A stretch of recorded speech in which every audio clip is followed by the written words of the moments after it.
He kōna I purangi tēnei nā te reo irirangi o Aotearoa. Ireland sits on the western edge of a large landmass.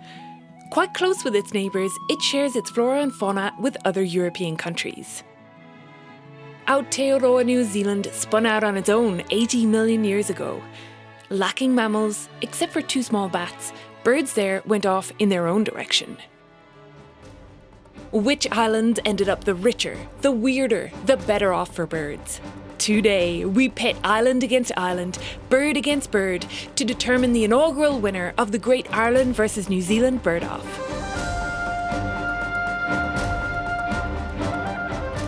Nau mai hara mai ki te ao hurihanga, ko Claire Concannon tēnei. Welcome to this special Bird Off edition of Our Changing World. New Zealand is known for its birds, but is it all feathers and no fly? How do Aotearoa avifauna stack up against those from the Emerald Isle? This was the question never asked, that we decided desperately needed answering. Today I'll be acting as host, self-appointed adjudicator, and breaker up of brawls, because there's nothing more likely to get fiery than pitting 2 bird nerds against each other. You'll have noticed that I'm Irish, and obviously I live in New Zealand. So for me, this is all kinds of personal. But 2 conflicts of interest cancel each other out, right? Let's meet the representatives. Putting forward the case for Ireland will be Ricky Whelan. Míle fáilte. Ricky is the Biodiversity Officer at Offaly County Council. From the very, very centre of the country, and I've spent the last 15 years as a environmentalist, nature conservationist, ornithologist. Flying the New Zealand flag is Jamie McCauley, conservation biologist at the Department of Conservation in Te Anau. Kia ora, yeah, so I work with a range of different threatened species in New Zealand, work with kia, work a little bit with kiwi, big fan of the old rock wren, and I've worked with a bunch of different other New Zealand bird species and conservation programs kind of all over the North and South Island. How this works is that each representative will put forward a candidate bird per category. The categories have been arbitrarily created by me, and I will judge and award points to the bird I deem the winner. As chosen by their representatives, points for Ireland will be celebrated by the call of the hooded crow. And for New Zealand, the Kia warble call. First though, I asked for the quick pitch. Why do they believe that their nation should be crowned the champ? Shoved off the edge of Europe, much maligned little island nation, and we're hanging in there. We're the first sort of guys you're going to hit on the way from America and the last guys you're going to hit on the way out of Europe. So we've got a lot of responsibility on our edge of the world where lots of birds sort of come and go and hang out here winter and summer. So we got some guys to look after here, yeah. Ooh, trying to out-edge the world, us. Look, I think New Zealand is a nation of birds. We are the land of birds. And I will clearly demonstrate this over the next fascinating podcast episode. Time for our first category, the biggest. The biggest bird in Ireland is really very much depends on if we're going for wing length, weight or tallness. So it actually is the mute swan, which is the most common of our swans, possibly the most boring of our swans. But very close competitor would be the white-tailed sea eagle, which people would probably prefer because it's a lot more charismatic and deadly. So I would say the mute swan has a 7-foot plus wingspan, whereas the white-tailed sea eagle has an 8-foot wingspan and would be described as a flying barn door. For background, in Ireland, we can only reclaim white-tailed sea eagle on our list from about a decade ago when they were reintroduced to the island. But yeah, I'm absolutely happy to put white-tailed sea eagle ahead. So coming in at a 7 kilograms and an 8-foot wingspan, pretty big bird. All right, Ireland's competitor has been set 4th. Jamie, what have you got? Well, like New Zealand's got big birds. That's our thing, right? We got giant megafauna that, inhabited this land. The South Island giant moa is the obvious example here. It's going to dominate the weight category, like 200 kilos, 3.6 meters. This is the big boy. Wingspan? Wingspan's going to catch me up, but I wasn't expecting that. But I reckon I'm safe on this. New Zealand's got that's a solid point. And you can only call wingspan if the bird can actually fly with its wings. Yeah, woo. Also, are you putting forward an extinct bird, Jamie? We're going to have to check the competition rules here. Yeah, I didn't have an extensive look through the rule book, but I think, I think that's all right. I mean, if we want to go extinct, we can go Haast eagle giant, largest raptor ever to live, 4.5 meter wingspan, used to prey on the moa. And I have nothing to offer, even if we go back into the extinct category, because white-tailed seagull within geological history is still the largest, really, more or less. Why is this? So why did Aotearoa New Zealand have such massive birds? Yeah, it's interesting, because, within sort of island biogeography, or like the happening of biological things across the planet, islands that have been isolated for a long time, they sort of go off on their own kind of ecological bend, if you like. They really get into like island giganticism is a thing that, think of the dodo, the Galapagos giant tortoise. They sort of isolated from, different ecological conditions, like say common predators or different things that might drive the ecology of the animal.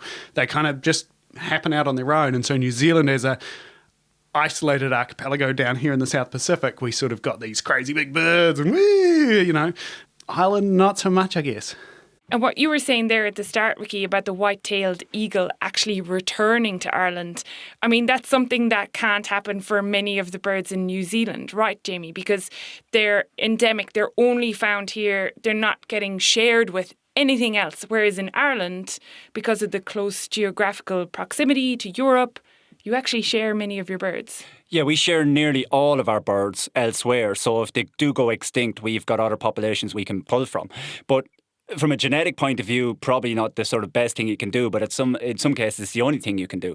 So we can just reach over to our Norwegian friends and say, look, can we borrow some of those eggs and everything else? But like you say, in New Zealand, you can't, because you're very individual and bespoke on that front. So, yeah.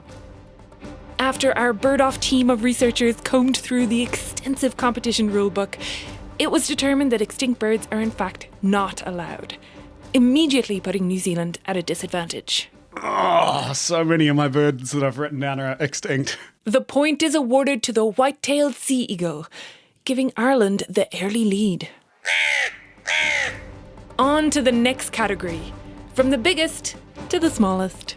Yeah. Okay, so this one I've got. Our smallest bird species is the rifleman in New Zealand, Titi Pornamu. It is this darling little thing.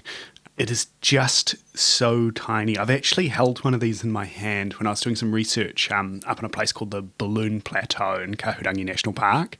We were catching some birds to try and estimate how many of these things are getting eaten by invasive predators, and I caught one, and it was snowing at the time. It was just freezing in this tiny little bird, and having to try and take a blood sample from under the wing with the tiniest little bird and the even tinier little needle to try and take. And I just felt this immense weight of responsibility of sort of, this is what we as humanity have, this ability to affect all these other species in a positive or negative way. And so these are a favourite bird. They are fantastic. They weigh the same amount as a box of matches. And I know this because I went last night and I put my box of matches onto that, and I actually had to take a few matches out to get it down to the weight of a rifleman. So a box of matches minus a few, rifleman Titi Pornamu.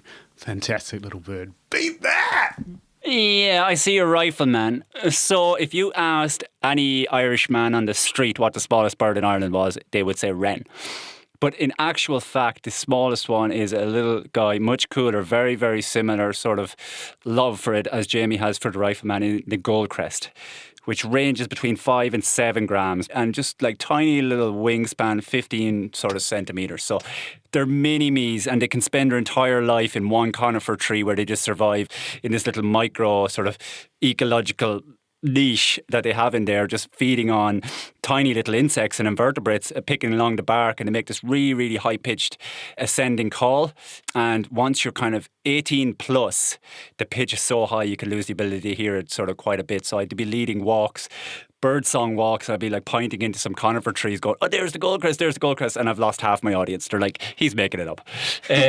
But these guys, they're really special, and we have a really special species of tree in Ireland in the Irish yew, which is a conifer tree, and we traditionally planted them in graveyards because they're poisonous to herbivorous mammals, so they would keep sort of grazing animals out of the graveyard. So in every graveyard, you have a little population of Goldcrests, and I think it's a really nice little connection there. But size-wise, they're not, I would say they're thereabouts. If the rifleman and the Goldcrest were jockeys, the Goldcrest would be just carrying a tiny, tiny, tiny handicap.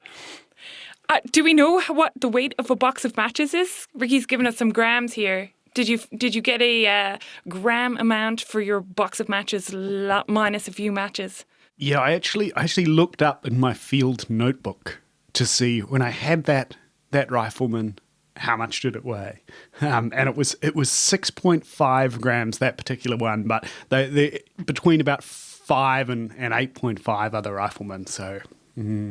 Okay, so we're kind of neck and neck Okay, here. I've something to add.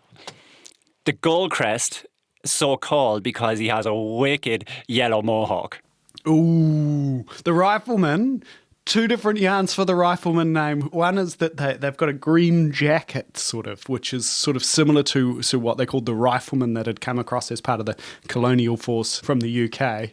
The second one, which I prefer to like a bit more, is that they sort of, as they're foraging, you watch them, you're looking up into the canopy and watching them forage around a tree, and they sort of rifle around the tree, as in they make a spiraling foraging pattern, which is the same as a bullet does within a rifle barrel, which is quite pretty in itself. So, not a small fact, but a fact, you know?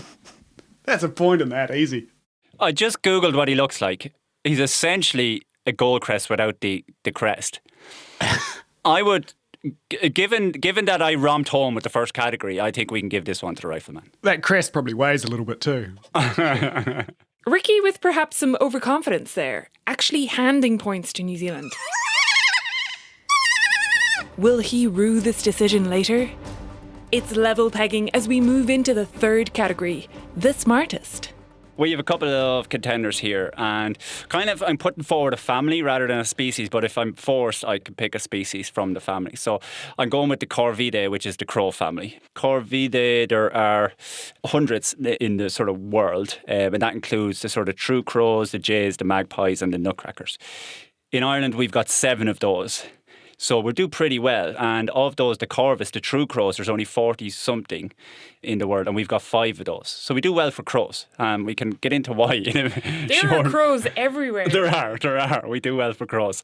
But crows, much maligned, but they're also super intelligent. And maybe one of the reasons why they've become a bit maligned, because they're quite clever and they get into places they shouldn't, and they do quite well, which nobody likes sort of, the guy that's doing well, do they? You just want to sort of see things go bad for them. Don't you? And whatever it's called, schadenfreude or whatever, you sort of someone's suffering. So tall poppy syndrome is a thing in both nations, it seems. But back to the Corvidae family. There is no crow on this planet that has a PhD. So they're not intelligent in the point of IQ, but they are intelligent in that they can solve novel problems quite readily. So, for example, other clues are that they pass the mirror test, which is if you put one in front of the mirror, it knows it's itself it's looking at. It doesn't think it's sort of another crow and start fighting with it or whatever. So what they do to test that is they put like a piece of paint on the forehead of the bird that they couldn't see any other way, only from the mirror, and straight away it'll start scratching at its head trying to get the red dot off. That proves the point. And there's only few animals that can do that, including dolphins and some other things we consider quite intelligent. Another thing that is a good clue is that they're very good mimics, and they're very good mimics of human speech. So ravens are famous for that. Magpies are, of course, famous for having lots of phrases of, they can do car alarms, they can do screaming children, they can do sort of TV sets. Another thing is that they're quite social, and they've got social and complex societies, which is always a good indicator. And for years, the humans thought we were the only ones that had proper societies, that otherwise they were just forming sort of flocks to sort of just hang out or just to be near people to mate with or whatever. But there's much more to it than that. And then, of course, I suppose back then to the novel, like, I mean, they can solve all sorts of problems. They can displace water to get to food items quicker. They can, solve little complex tests to get to, rewards, all sorts of stuff. They even are seen to use tools now, fashion tools, to fish grubs and stuff out of like pieces of timber or whatever. So, yeah, corvids, if they had hands, they'd probably evolve to be sort of our overlords by now. And if I forced you to pick a species? The raven. So we've got the raven. The northern raven is our guy. And there are 9 or 10 species of ravens in the world. Northern ravens are, and they're big whoppers, intelligent species, and yeah, they're super cool. Okay, Jamie, Ricky has put forward the northern raven, but we don't actually have any native New Zealand ravens to kind of counter with, do we? No New Zealand natives. Well, the extinct rule is really, really hampering us here. We did have a New Zealand raven back in the eons of time, was associated with seal rookeries, we think, and seabird colonies, but presumably as they've declined with the presence of humans in New Zealand, so too went the corvid. But there's a lot of parallels in this story between my entry here, very strong entry, very smart entry, the kea, the alpine parrot here in New Zealand. Very smart bird. I actually did find some stuff. I found a magazine article, Who's Smarter, the Crow or the Kea? Speaking more about the New Caledonian crow. Yeah, but interesting you say about the mirror test, because a recent piece of research came out with the kea where same sort of idea, where they were sort of trying to see if they could get them to recognise something else, but using iPads. They taught the kea to kind of like be able to talk to each other on iPad between two cages, which next level of the mirror test will just get them Skyping their friends. They're also moving with the times. Yeah, that's right. I'd like to see the, like Irish crows just sort of modernise a little bit, With the kea here in New Zealand, there's been some, they do get up to mischief. Some of the alpine huts, there's been examples where they've locked someone in the toilet of an alpine hut. And he's been stuck in there until someone can come and undo the latch. There's a site near where I live where a tunnel goes through down to a field system, a road tunnel, and there's some traffic lights at that tunnel. Someone kept messing around with the road cones and changing the road lanes, and the cars kept always doing this funny thing, and they couldn't figure it out because it's kind of in the middle of nowhere. There's not like teenage hoodlums hanging around. And they looked on the security cameras above this tunnel and found these gangs of kind of Kea hoodlum teenagers coming in and dragging these road cones, heavy, big, full-size road cones, dragging them around with their bills, presumably just for giggles, just for entertainment, making the buses swerve to and fro. So definitely one of the smarter species. Also interesting, super interesting, also have recently been shown to use tools. So this was a thing that, we think back to Jane Goodall. One of the big things was that she showed that it wasn't just humans that are capable of developing and using tools, and Kea too have been shown to use tools to access novel food and rewards and things. So yeah, interesting stuff. Kea are smart enough not to be the most maligned birds in New Zealand. They're like on the edge for a lot of people. They rip a hole in your tent and you get pretty upset at them, but they're still pretty well loved, which is a smart move, I'd say. Have they just stayed just properly scarce enough to keep them sort of rare and a little bit sort of curious? Rather than crows, which are just everywhere. They're just falling out of every tree in the country here, and we're just get rid. I was going to say, Jamie, not always like that, right? Because I remember a heap of Kea beaks in Otago Museum, which were collected back in the days when they thought that they were taking out sheep, and so that people were getting paid to deliver Kea beaks. Yeah, that's a bit of a warning sign, for New Zealand. So previously we had the Department of Internal Affairs in New Zealand would pay farmers to collect these bills because a group of Kea had begun a behaviour where they learnt that they could perch on the back of live sheep, and eat the fat out from around their kidneys. And this led to really widespread campaign against Kia, and we actually shot over 160,000 or killed in various different ways, 160,000 Kia until they were finally, the bounty was removed, and then finally they were made protected, and we spent a whole lot of money to try and save them and keep them on the planet. So perhaps it is a effect of numbers that if they were everywhere, and as we start planning for the conservation of this species, I'm involved with work looking at how do we get the numbers back up. Certainly part of that program is thinking how do we live alongside these things harmoniously and not, there's still a lot of conflict scenarios where, I had a call from a very upset fisherman who had his fancy navigation device, $20,000 worth of navigation on his boat that the Kia was quite keen to play with and fiddle around with, and had yanked wires, and he was pretty concerned. So there's, smarts won't always get you there, eh? It'll always sometimes get you into trouble. And what kind of conflicts happen here in Ireland, Ricky, between crows and humans? Because, we're talking about a smaller landmass, same kind of population size. So people here and large numbers of corvids. So people here are kind of more closely... Yeah, so each of the species probably has their own thing that they tend to do. So jackdaw, which is a small little diminutive crow, it nests in chimneys. And it was up until very, very recently, majority of it was turf-fired fires, and you're heating the house. So you would discover sort of in early spring when your sitting room fills with sort of smoke that you've got a jackdaw's nest in your chimney, and they fill it with loads of sticks. It's a massive fire hazard started piles, hundreds of thousands of chimney fires over the years. So the jackdaws do a bit of that. Rooks would be very much seen as an agricultural pest, and there's an open licence on them more or less. And then the likes of the hooded crow would have similar, I suppose, to ravens in a way, but ravens are less densely populated. So hooded crows or grey crows or scald crows, as they're known, would be known to pick the eyes out of young lambs, which I'm sure they would find conflict in New Zealand quite quickly for that reason. And the theory is that it's the sick or dying lambs that they remove the eyes from, because they don't really have the hardware to take down a lamb to actually pick its eyes. So they'll land on a dead or dying lamb and pick its eyes, and the farmer comes out of his house and sees it, and he's going, shoot the crows. And so they are a pest. They're also a pest of ground nesting species. And as a conservationist, you're kind of you're choosing one bird's life over another, in that you're kind of going, it's an open license on grey crows because they'll eat much rare birds' eggs. So that's a conflict, and there's an ethical issue, and there's an ongoing debate about that with certain species. And people don't like it. You call yourself a conservationist, but yet you go out and shoot a grey crow. It's complex. Sidebar. Interestingly, this is an issue for New Zealand too. Non-native rooks were introduced in the 1860s to control insect pests, but instead became agricultural pests themselves. They're listed as an unwanted organism, and several regional councils have eradication programs aimed at them. But back to the category at hand. And this is a close one. That research paper that Jamie mentioned, it's got some really neat videos of the New Caledonian crows and Kia solving puzzles to get snacks out of a box.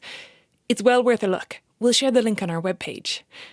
But for mischief, mayhem, and traffic cone pranks, I'm handing the win to the Kia. It's 2-1 to Aotearoa, New Zealand, as we head into our final category, the most connected bird. We've got 2 island nations, but birds don't deal in country boundaries, and they can cross oceans. What bird puts their nation on the international map?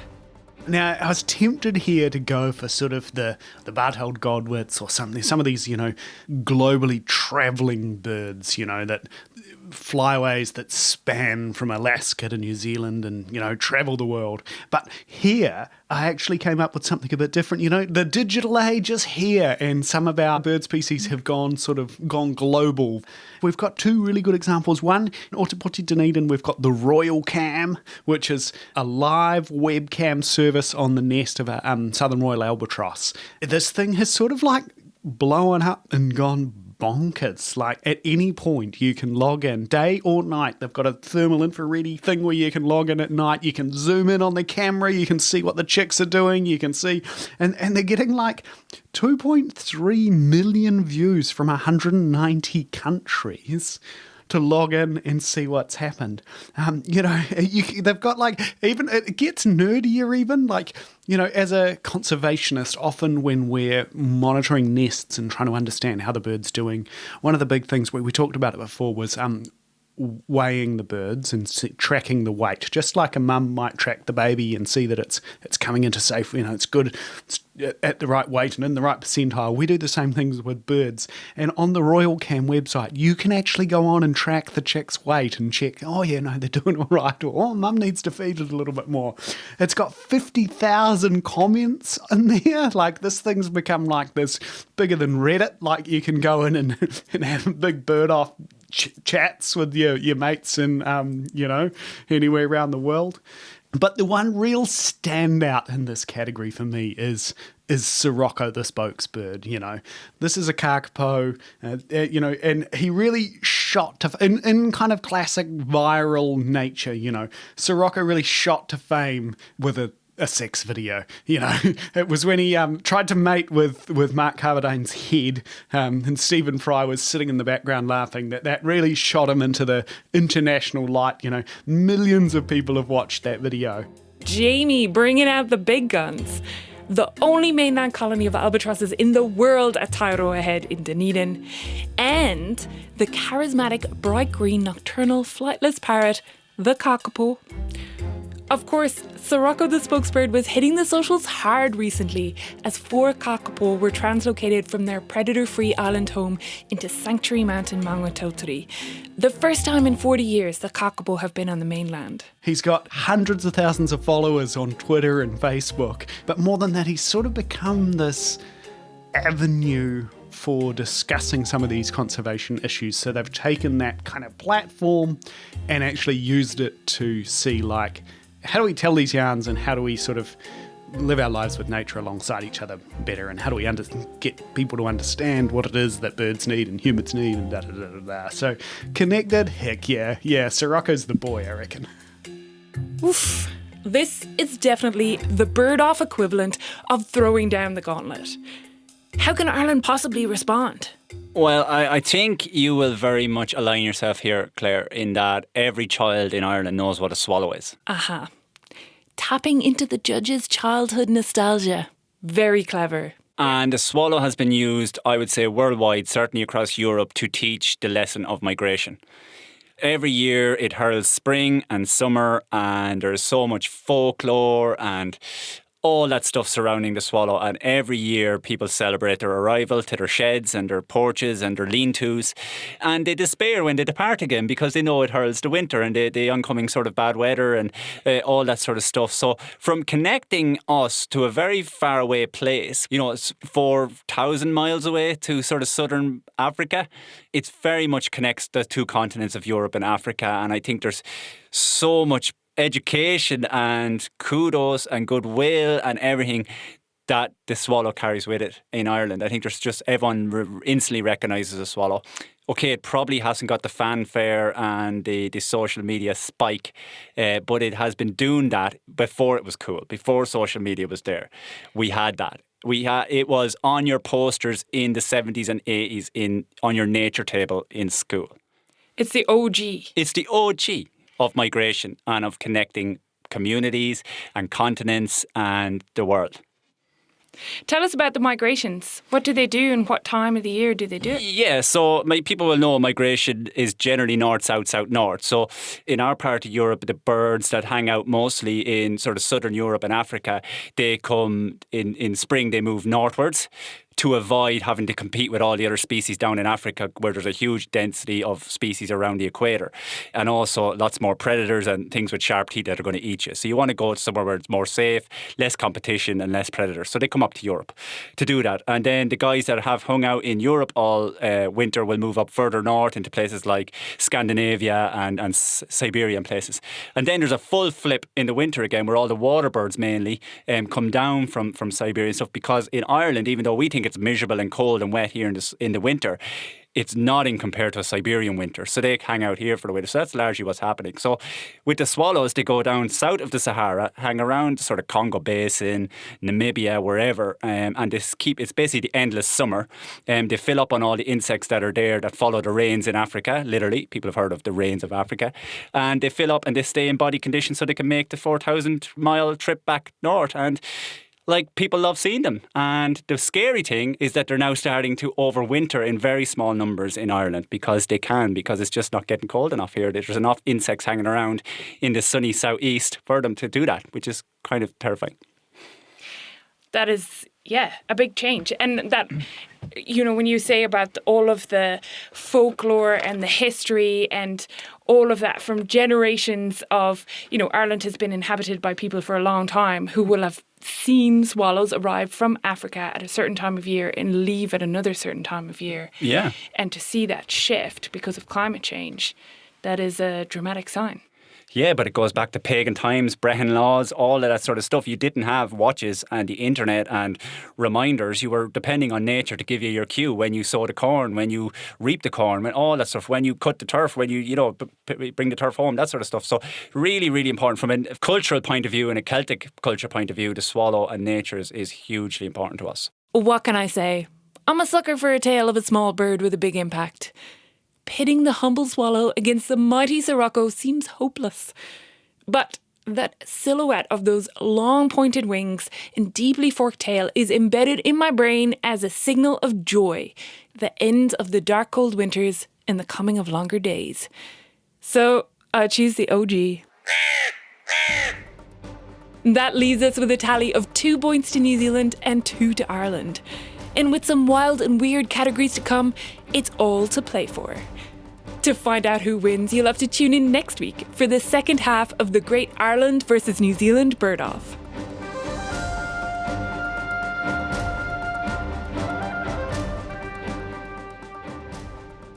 Huge thanks to Ricky Whelan and Jamie McCauley, and to Mary Keogh of Port Arlington Enterprise Centre for use of their recording booth. If you want to hear more of his yarns, Ricky also co-hosts a podcast with Birdwatch Ireland called In Your Nature. This episode was produced by me, Claire Concannon, with help from Justin Gregory and Ellen Rikers. Sound engineering was by Phil Benge, and Tim Watkin is executive producer of podcasts and series at RNZ. Find and follow the Our Changing World podcast on your favourite podcast app, and that way you'll never miss an episode. You can find our webpage at rnz.co.nz/ourchangingworld, and we'll put up photos of the contenders as well as heaps of other relevant information and links. Disagree with the easily swayed judge? We want to hear your say. Find us on Twitter or Facebook where we are at RNZ Science. Who would you vote for? Tēnā koe I whakarongo mai. Thanks so much for listening. I'm Claire Concannon. Have a great week. Kia pai, tō wiki.